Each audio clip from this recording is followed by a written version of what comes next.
Hi, this is Kenny and Angie here at Abundant Acres Homestead. We've talked to you guys before in the past about our plans and stuff like that. Well, it's a little different this round.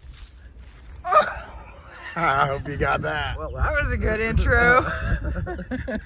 So this video is a little bit different because we've shared our plans and stuff with you guys before, and it's a little harder to do this time because we're not even sure what our plans are. Have you guys ever suffered from analysis paralysis, where you've thought about things just so much that you almost can't make a decision anymore? Well, that's kind of where we've been stuck.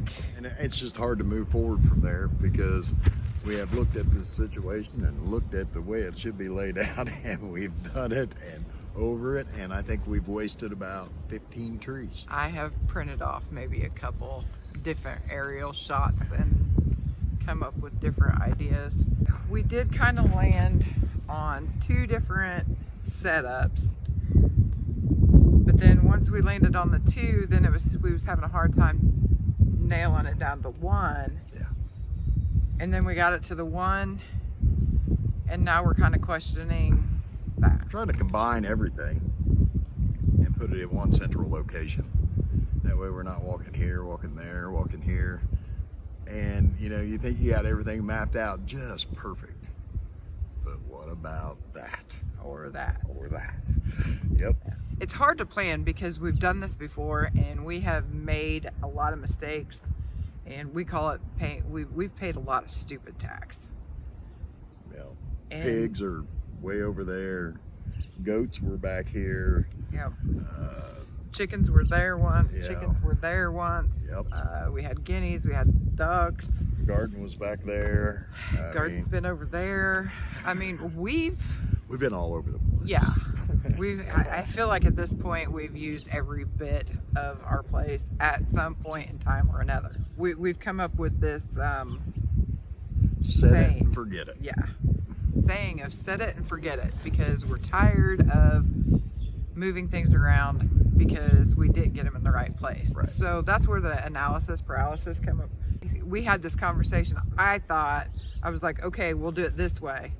And then he was like, well, I'm telling you, if we do it this way, we're not ever, it's there forever. Yeah. Which then instantly put me into an anxiety of like, oh my gosh, if I pick the wrong place, you know, we're in trouble, because what if the water doesn't get there? What if the sun isn't hitting right? What if? So all those what ifs just started creeping into my brain. Anyway, we got it down to one plan, and plan on paper and plan in reality, sometimes it's two different things. So that's what we're doing today, is we're coming out to actually kind of walk it off and see if what the paper plan would actually work in reality. So let me explain. We'll show you around and we'll explain what I'm talking about. Okay. As you can see behind us, I have a shed, another shed, and what I call my homestead treasure pile. It's not really what Angie calls it, but it is my homestead treasure pile. And I think most homesteaders have one of those.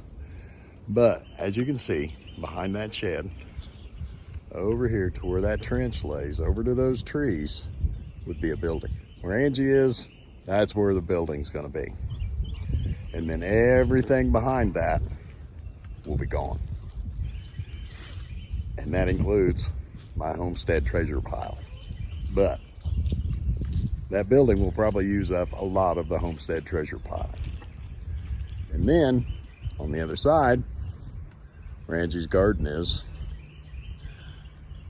the chicken coop will be out of the side of that building. And she will have a chicken run all the way down. Okay. And pretty much where this little building is, as you can see to the right, will be kind of lined up with the new building. And instead of all this sacrificial lot that goes into the field, it'll pretty much just go straight back. And you can see the mess of trees and everything that's down back there. Our property line is over there at that tree line, and we'll probably run them up through the woods as far as we can, and then back out somewhere right about here. That way we still have a bunch of the field over. But in the meantime, the cows will clean out all of this mess back here, and that means Kenny and Angie don't have to. So that is the goal. We're really only going to probably be about, I don't know, I'm going to say at the max, we'll probably be 50 or 60 feet away from the edge of that property line over there, and it'll just go straight back. And all this stuff will be gone, and that means more hayfield for more freezer beef. And then we're going to come off of that, and we're going to go this way with electric fence in 3 different lots. That way we can do rotational grazing back here in the back and build our soil, fertilize it, because like I said, look how green this is right here compared to how brown that is right there. And it'll do nothing but build our soil up. Okay, so option 2 would be we leave the building that's already there and just fix it because it does need some work. And the same thing would happen. This area back here and all the way back would be the new sacrificial lot. But what about the chickens? We could leave the chickens over here. But my other thought was we need to find a better place for all of the feed. So my thought is for option 2 would be build a long skinny type lean-to right here, and part of it would be the chicken coop, and then we would almost have like 2 stalls, I guess you would say. One could be feed and then one could be equipment, because we have like chippers and things like that. So that's a possibility.